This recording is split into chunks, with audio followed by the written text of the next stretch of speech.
நல்லவர். இந்த நாளிலும் நம்ம ஆதியாகமம் 41ஆம் அதிகாரத்திலிருந்து வேறு சில பகுதிகளை நாம் பார்க்கலாம். நேற்று நம்ம பார்த்தோம், யோசேப்பு அழைத்து வரப்பட்டான். இங்கே பார்க்குறோம், யோசேப்பை பார்வோன் முதல்ல சந்திக்கிறார்.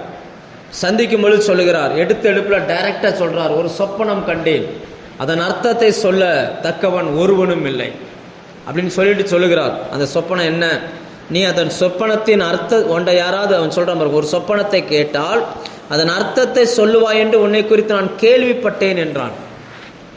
அப்போ தேவன் ஒரு மனுஷனுக்குள்ள வைத்திருக்கிற அந்த ஞானம் ராஜாக்கள் வரைக்கும் போகுது. அரண்மனையில் இருந்த மனுஷனுக்கு கர்த்தர் கொடுத்த கிருபை, அந்த மனுஷனுக்கு தேவன் வைத்த அந்த கிருபை இப்போ ராஜா வரைக்கும் போயிடுச்சு. அந்த ராஜா சொல்கிறான், நான் உன்னை குறித்து கேள்விப்பட்டேன், அதனால் உன்னை கூப்பிட்டுருக்கிறேன் அப்படின்னு சொல்லிட்டு அடுத்து சொல்லுகிறார், நான் சில கனவு கண்டேன், சொப்பனம் கண்டேன் அப்படின்னு அந்த சொப்பனத்தை அவர் சொல்ல ஆரம்பிக்கிறார். நம்ம நேற்றே வாசித்தோம், 7 நல்ல பசுக்கள் ஏறி வருகிறது, புல் மேய்கிறது. அடுத்து 7 கேவலமான பசுக்கள், அது வசனம் சொல்லுகிறது மகா கேவலம். அப்படிப்பட்ட பசுக்களை தேசத்திலே நாம் பார்க்கல. அது வந்து இந்த பசுவை முழுங்கிருச்சான். பொதுவாக மாடுகள் அசைவம் சாப்பிடுவதில்லை. ஆனால் பார்வோன் சொப்பனத்தில் கண்ட மாடு செழிப்பான மாடை முழுங்குது, உள்ள முழுங்கிருச்சான். இந்த மாடு அதனுடைய வயிற்றுக்குள்ளே போன பிறகும் வயிறு பெருசாக இல்லை, அது கேவலமாக இருந்துச்சான். வயிறெல்லாம் ஒட்டி போய் சாப்பிடாம எலும்பும் தோலுமா அப்படி பஞ்சத்தில் இருந்துச்சான். இதை சொல்லுகிறார். 2வது கண்ட சொப்பனமும் சொல்லுகிறார், ஒரு தாள்னா என்னென்னா, நம்ம உங்களுக்கு புரிகிற மாதிரி நெற்கதிர், அந்த கதிரிலிருந்து ஓங்கி வளர்கிற 7 கதிர்கள், அதுக்கு பின்னாடியே சாவியான 7 கதிர்கள். அதாவது என்னென்னா, நெல்லில் அமைக்கினா நெல் இருக்கும், சாவியில் அமைக்கினா ஒன்றுமே இருக்காது. இப்போ இந்த சாவியானது இந்த நெல்லை வந்து முழுங்கிடுச்சு அப்படின்றார். அதை பார்த்து நான் பயந்துட்டேன், இதுக்கான அர்த்தத்தை கேட்டேன், யாருமே இதுக்கான அர்த்தத்தை எனக்கு சொல்லலை அப்படின்னு சொல்லிட்டு இது பார்வோன்னு நிப்பாட்டுக்கிறான். இப்போ யோசேப்பு அதற்கான அர்த்தத்தை சொல்ல ஆரம்பிக்கிறார். அதில் ஒரு முக்கியமான வார்த்தையை ஆண்டவர் போட்டிருக்கிறார். 25ஆம் வசனம் வாசிங்க. யோசேப்பு பார்வோனை நோக்கி, பார்வோனின் சொப்பனம் ஒன்றுதான், தேவன் தாம் செய்ய போகிறது இன்னதென்று பார்வோனுக்கு அறிவித்திருக்கிறார். அவர் பயன்படுத்துகிற வார்த்தையை பாருங்க, யோசேப்பு பயன்படுத்துகிற வார்த்தையை, தேவன் தாம் என்ன செய்ய போகிறோம் என்பதை பார்வோனுக்கு அறிவித்திருக்கிறார். அந்த பார்வோன் யாருன்னா, நைல் நதியை சாமியா கும்பிட்ற ஆளு, சூரியனை சாமியா கும்பிட்ற ஆளு, எந்த விக்கிரகங்களை எதை பார்த்தாலும் தெய்வமாய் கும்பிடுகிற ஆளு. ஆனால் யோசேப்பு சொல்லுகிறார், இல்லை, தேவன் தான் உனக்கு அந்த சொப்பனத்தை காமிச்சிருக்கிறாரு அப்படின்னு சொல்லுகிறார். அப்போ நம்ம இதுலேருந்து புரிஞ்சுக்கிட வேண்டிய விஷயம் என்னன்னா, தேவன் யோசேப்புக்கு சொப்பனத்துக்கு அர்த்தம் சொல்லக்கூடிய அந்த வரத்தை வைத்தார். அந்த வரம் வேலை செய்வதற்கு தேவனே சொப்பனங்களையும் அந்த ராஜாவுக்கு கொடுக்கிறார். 2வது நம்ம புரிஞ்சுக்கிட வேண்டிய விஷயம் என்னன்னா, தேவன் ஒரு சொப்பனத்தை கொடுத்திருப்பார் என்றால் அந்த சொப்பனத்தின் அர்த்தம் தேவ மனிதர்களுக்கு மட்டும்தான் புரியும், மற்றவங்களுக்கு புரியாது. அந்த மந்திரவாதிகள் எவ்வளவோ முயற்சி பண்ணாங்களாம், அவங்களால அதை விடுவிக்கவே முடியலையாம். அப்படின்னா அவர்களுக்கு அவைகள் மறைப்பொருளாக இருந்துச்சு. இப்போ தேவன் ஒரு சொப்பனம் கொடுக்கிறார்னா தேவ மனிதர்களுக்கு மட்டும்தான் அவைகளை குறித்த சரியான வெளிப்பாடுகளை கர்த்தர் கொடுக்கிறார்.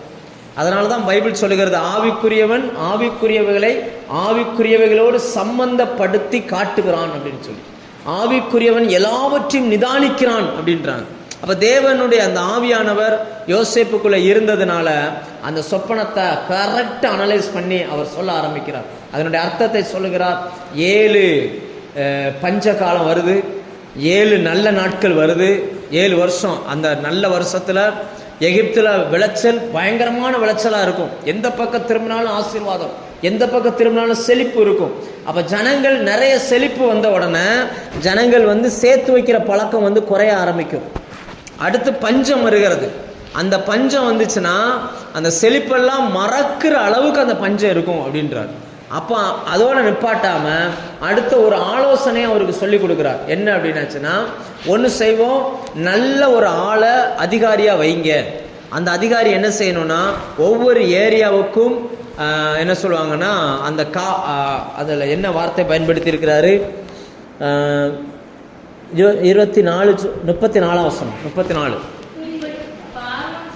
பார்வோன் செய்து ஃபர்ஸ்ட் ஒரு நல்ல அதிகாரி, ரெண்டாவது விசாரணைக்காரர்கள். எப்படின்னா ஒவ்வொரு ஊருக்கும் ஒவ்வொரு நபரை செலக்ட் பண்ணி வைங்க. அவங்க என்ன செய்யணும்னா நிறைய குடோன் கட்டி நல்ல விளைச்சல் காலத்தில் 5ல் ஒரு பகுதியை நீங்கள் வாங்குங்க அப்படின்றார். அதை வரி தேசத்தில் வரி போட்டு அந்த பணத்தெல்லாம் வாங்குங்க. அதை பணமாக இல்லாமல் பொருளாக வாங்க சொல்லுகிறார். இப்போ ஒருத்தர் நெல் விதைக்கிறாரு, 5 சாக்கு விளைஞ்சிருக்குன்னா 1 சாக்கை வாங்கிருங்க. ஏன்னா நிறைய செழிப்பின் நாட்கள் வரும் பொழுது 1 சாக்கு கொடுக்கறது அவருக்கு பெருசாக தெரியாது. வாங்குங்க, வாங்கி சேர்த்து வைங்க. அப்படி 7 வருஷம் நீங்கள் சேர்த்து வச்சிங்கன்னா இந்த உணவு அடுத்து வரக்கூடிய அந்த 7 பஞ்ச காலத்துக்கு பேலன்சிங் ஆயிரும். அப்போ வெறும் அர்த்தத்தை மட்டும் சொல்லலை, அதுலேருந்து தப்பிக்கொள்வதற்கான வழியையும் யோசேப்பு என்ன பண்ணுறாரு, சொல்லி கொடுக்க ஆரம்பிக்கிறார். பார்வோன் இதை பார்த்து அப்படியே மிரள்றார். என்னடா நம்ம ஊரில் எத்தனையோ ஞானிகள் இருக்கிறாங்க, கல்விமான்கள் இருக்கிறாங்க, 10ஆவதுக்கு மந்திரவாதிகள் இருக்கிறாங்க, யாருக்கும் புரியாத ஒன்று யோசேப்புக்கு மட்டும் எப்படி புரிந்தது என்று அவர்கள் ஆச்சரியப்படுகிறார்கள். வசனம் சொல்லுகிறது, கடைசி நம்ம வாசித்த 37வது வசனம், அவன் சொன்ன அந்த ஆலோசனை பார்வோனுடைய கண்களுக்கும் வேலைக்காரருடைய கண்களுக்கும் நல்லதுன்னு கண்டிச்சோம். அப்போ கர்த்தர் ஒரு ஆலோசனை உங்கள்கிட்ட சொல்லுவார்னா, நீங்கள் சொல்கிற ஆலோசனையை உலக மனுஷனே நல்லதுன்னு சொல்லுவான். யார் பார்வோனும் சரி, பார்வோனுடைய வேலைக்காரர்களும் சரி, யாருமே தேவனை வழிபடுகிற ஜனங்கள் கிடையாது. அவங்களுக்கும் கர்த்தருக்கும் சம்பந்தமே கிடையாது. அவங்கெல்லாம் சிலைகளை கும்பிடுகிறார்கள்.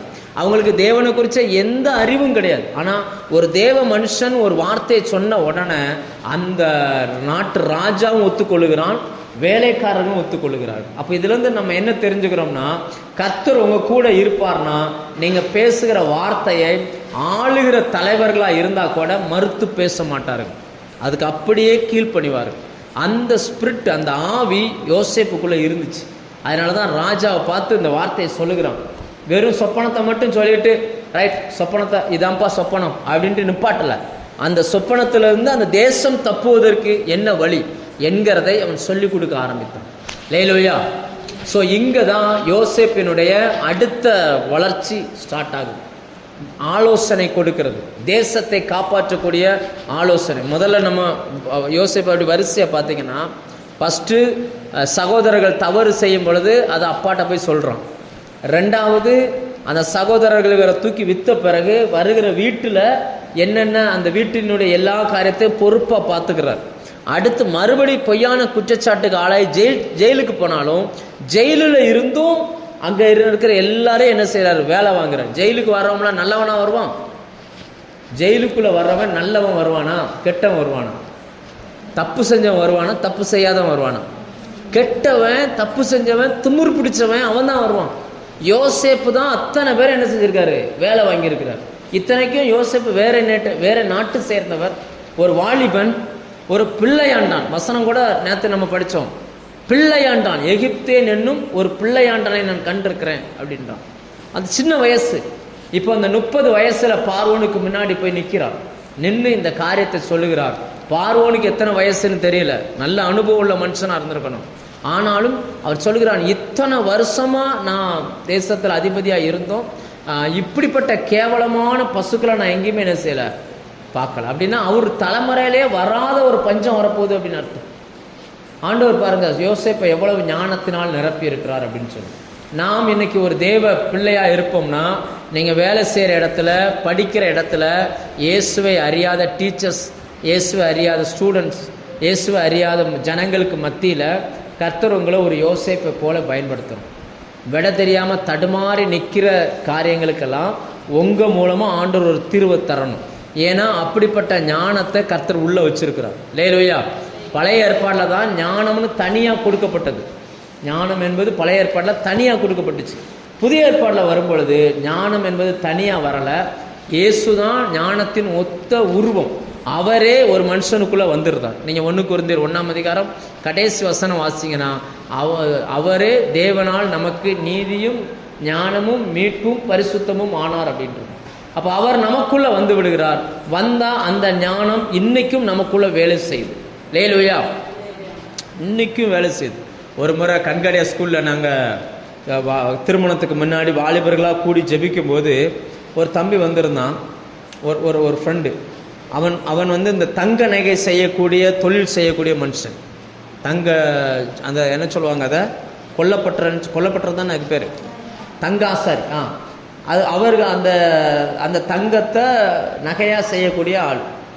அப்போ அவர் ஒரு முறை நானும் அவர் மட்டும்தான் இருக்கிறோம். ஒரு நாள் கூடி ஜெபிக்கும் போது அவர் என்கிட்ட மெதுவாக சொன்னார், மோகன், நான் கண்ணை மூடினா நிறைய சில்லறைகளாக என் கண்ணுக்கு தெரியுது அப்படின்னு. என்ன தெரியுதா? நிறைய சில்லறையாக கண்ணுக்கு தெரியுது அப்படின்னா. அப்போ நான் சொன்னேன், எனக்கு அதெல்லாம் தெரியல, யதார்த்தமாக டக்குன்னு ஆண்டவர் சொன்ன ஒரு வார்த்தை என்னன்னா, அப்போ நீங்கள் நிறைய திருடுவீங்களோ அப்படின்ட்டேன். அப்படி சாயங்கால நேரம் நானும் அவர் தான் இருக்கிறோம். அவருக்கு அந்த சாயங்கால வேலையில் வேர்த்திருச்சு உடம்பெல்லாமே. அவன் அப்படியே ஷாக்காகி அப்படி பார்க்குறான். அப்படியே ஒரு பேச்சு வர மாட்டேங்குது. அடுத்து திரும்ப என்னாச்சு அப்படின்றேன். இல்லை, நிஜமாவே எனக்கு திருடுற பழக்கம் உண்டு. எங்கள் அப்பா பட்டறையில் காசு கேட்டால் எங்களுக்கு தரமாட்டார். அதனால் இந்த சில்லற காசெல்லாம் அவர் கணக்கு அவருக்கு தெரியாமல் கொஞ்சம் கொஞ்சமாக என்ன செஞ்சுருவாராம், எடுத்துருவார் அப்படின்னு. அப்போ அவர் சொன்னார், உனக்கு இது எப்படி தெரியும் அப்படின்னாரு. எனக்கு ஒன்றும் தெரியலப்பா, நீ தான் சொன்ன சில்லறையாக தெரியுது அப்படின்னேன். அப்போது நீ கேட்ட, நான் என்ன செஞ்சிட்டேன், நீ கேட்ட அதுக்கு நான் டக்குன்னு எனக்கு தோணுச்சு, அது அவ்வளோதான் அப்படின்னு. எதுக்காக இதை சொல்கிறேன்னா, சில வரங்கள் இப்படி வேலை செய்யும், சில வரங்கள் என்ன செய்யும். இப்போ கூட சமீபத்தில் நம்ம நாகலாபுரத்தில் சபை கட்டிக்கிட்டு இருக்கிற பாஸ்டர், நான் அந்த போன வெள்ளிக்கிழமை என்ன ஊர், விளாத்திக்குளத்துக்கு ஊழியத்துக்கு போயிருக்கும்போது முடிச்சுட்டு அவர் சர்ச்சுக்கு போயிருந்தோம். அவர் ஒரு காட்டுக்குள்ளே கட்டுறாரு அந்த சர்ச்சை. போனோம். அது சுற்றி பார்த்தீங்கன்னு சொன்னால் வேலி போட்டிருக்கு, கண்காணிப்பு கேமரா வச்சுருக்காரு. ஏன்னா தண்ணி பிடிச்சி போட்டால் கூட திருடிட்டு போயிருந்தாங்க. அப்படிப்பட்ட ஊர். எவ்வளோ நல்ல பசங்க, தண்ணி பிடிச்சி வச்சுருப்பாராம் சின்டெக்ஸில், அதை திருடிட்டு போயிடுவாங்களாம்.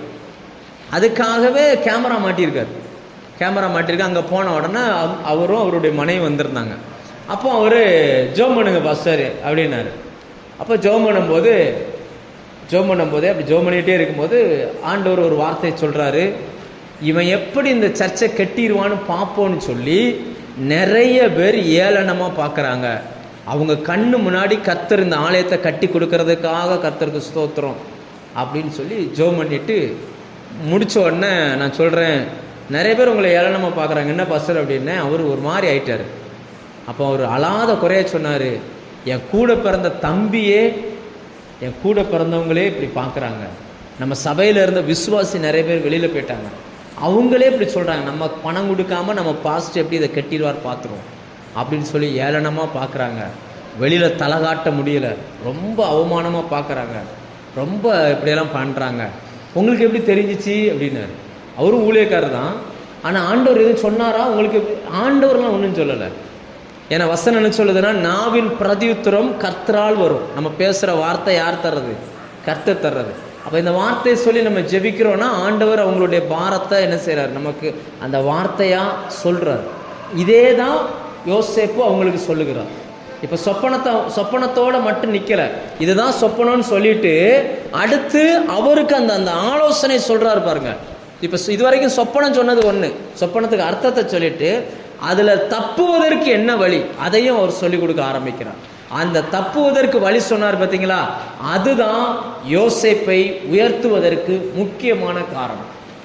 இதே நேரம் 2 வருஷத்துக்கு முன்னாடி இதே போல ஒரு சொப்பனம் கண்ட அந்த சுயம்பாயிகளின் தலைவன் அல்லது பானபாத்திரக்காரன், அந்த பானபாத்திரக்காரனுக்கு ஒரு அர்த்தம் சொல்லும் பொழுது சொல்லிட்டு யோசேப்பு என்ன சொன்னார்னா, நீ வாழ்ந்திருக்கும் போது என்ன செஞ்சுக்கோ, என்னை கொஞ்சம் நினச்சிக்கோப்பா, தயவு செய்து ராஜா கிட்ட சொல்லு, நான் இப்படி என்னை தேவையில்லாமல் திருட்டளவா என்னை கொண்டு வந்துட்டாங்க, நான் எந்த தப்புமே பண்ணலை, தப்பு செய்யாத என்னை ஜெயிலில் போட்டாங்கன்னு சொல்லுன்னு சொன்ன இதே மனுஷன் இப்ப 2 வருஷம் கழிச்சு அதே ராஜாவுக்கு முன்னாடி நிக்கிறார். இவர் நினைச்சா இந்த கம்ப்ளைண்ட் எல்லாம் சொல்லியிருக்க முடியும். ஒரு வார்த்தை கூட பேசவே இல்லை. கரெக்டா அந்த சொப்பனத்தை சொல்லுகிறார், சொப்பனத்துக்கான தீர்வை சொல்லுகிறார், அதோட நிப்பாட்டிட்டார். அந்த 2 வருஷத்துல யோசேப்பை தேவன் எப்படி புடமிட்டு இருக்கிறார், எப்படி பழக்கப்படுத்தி இருக்கிறார். உன் பிரச்சனைய தேவன்கிட்ட மட்டும்தான் சொல்லணும், வேற யாருக்கிட்ட என்ன செய்யக்கூடாது, சொல்லக்கூடாது.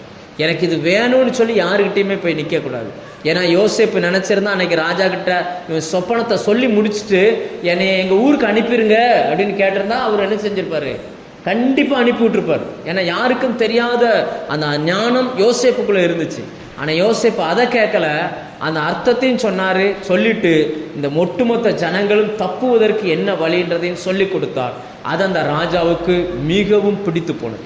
லேலோயா, தேவன் தருகிற ஞானம் சமயத்திற்கு ஏற்ற வார்த்தைகளை பேசுகிறது தருவார். சரியான டைமிங்கில் உங்கள் மூலமாக சில வார்த்தைகள் வரும். அந்த வார்த்தைகள் ஜனங்களுக்கு தேவையானதாக இருக்கும். அப்படி அவர்களுக்கு அது தேவைப்படுகிற பட்சத்தில் அவர்கள் உங்கள் கூட நிற்பாங்க.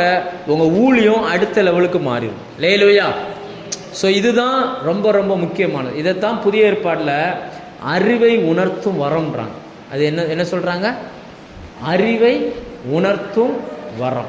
ஏதாவது எங்கே போகணும், எதை செய்யக்கூடாது, எதை செய்யணும், எப்படி போகணும், இதெல்லாம் சொல்லி கொடுக்குற அந்த ஆலோசனை சொல்லி கொடுக்குற அந்த வரம் யோசேப்புக்குள்ளே வேலை செய்ய ஆரம்பிச்சிச்சு. இப்போ தேசாதிபதிக்கு முன்னாடி போய் நிற்கிறார். முன்னாடி நின்று இந்த காரியங்களை எல்லாம் அவர் சொல்ல ஆரம்பிக்கிறார். நம்ம நாளைக்கு பார்ப்போம். இதுக்கு பிறகு பார்வோனுடைய மனநிலை என்னவாய் மாறுகிறதுன்னு சொல்லி நம்ம நாளைக்கு பார்ப்போம். ஜெபம் பண்ணுமா?